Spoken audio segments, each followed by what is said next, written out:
Standing ovation for Michael Keaton. Welcome back. We love you. Very much. They love you. I'm so glad somebody else does that thing Yeah. on the card. You know the thing you were talking about, the tablet or the... Yeah. I don't never know what to do with those things. I go, forget it. Yeah. I'd rather just leave. Yeah, me too. No, I feel like I've been hitting the head with this blunt instrument or something because I go, I feel so dumb. I'm so glad someone... Oh, yeah, no, I don't know how to use those things. Also, somebody said, I was doing that, someone said, you want to tap that? And I went... You want to tap that? Yeah, I would, but yeah. Thanks for asking. Thanks for asking. Thanks for the offer. but I gotta go. Do you remember the last time we saw each other? Yes. I'm walking down the hall in my house in the ranch in Montana, and Sean, my kid, says, "Hey, Dad, Jimmy wants to talk to you."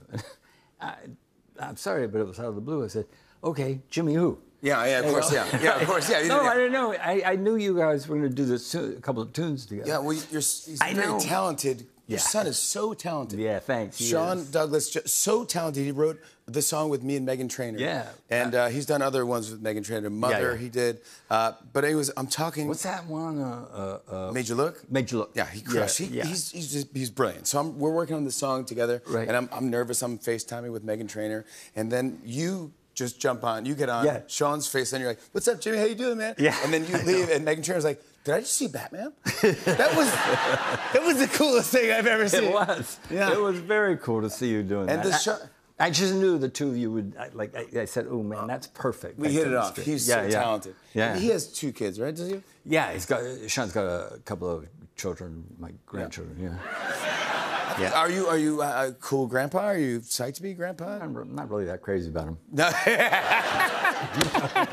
yeah. This is a good place to talk about. Yeah. I guess they're cute. No big deal. Yeah. All right. Yeah. No. It's great. I mean, I love it. It's fantastic. The other day.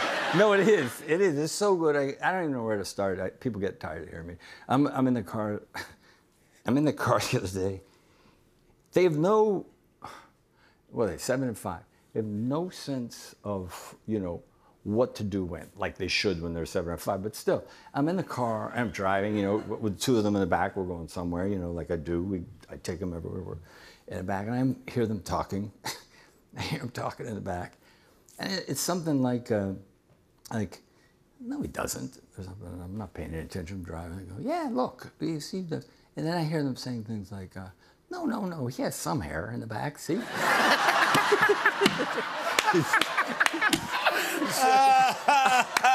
swear to God. And then he goes, it started I think first it was like, no, it's not, it's white. It says not hair.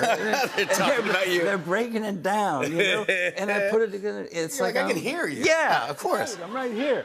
I'm right in the front. I want to talk about Beetlejuice, but I also want to talk about your other movie, Knox Goes Away. Yeah. Congratulations. You directed this one. Yes. Rave reviews. Yeah, good reviews.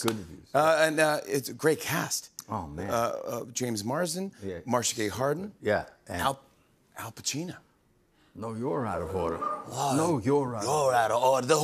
This whole place is out of order. I'm directed by Michael Keaton. All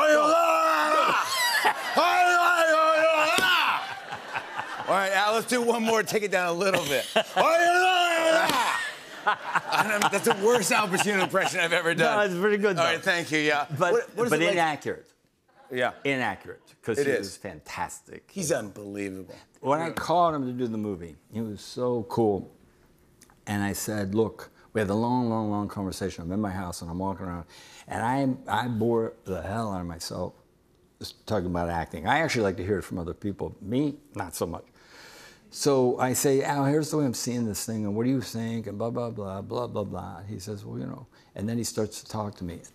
About an hour and change later, it was the greatest conversation about acting I've ever heard in my life. It wasn't esoteric, it wasn't too intellectual, it was just, and I didn't expect it. I put the phone down, I just walked around my house 5 times. It was just Al so Pacino. And he's the coolest to direct, He's just smart, shows up, pro, you know. I mean, you worked with some of the best directors. I mean, Yeah. you must have learned from some of them. Yeah, for sure. Yeah. For sure. And you know, I've done it before a couple times, but this was really special doing this movie, especially with him. He was just the coolest. You know, he was right there, ready to go. Check out Knox Goes Away if you guys want to see it. Good. It's on streaming on Max. I like this other little movie called Beetlejuice. Yeah. Another, come on. That's a tiny little movie there. Let's talk about it. Beetlejuice. Yeah. The whole gang is back. Yes. The whole cast. Well, and new people. And some new people Willem too. Dafoe, yeah. I know yeah. Justin Theroux. Justin Theroux.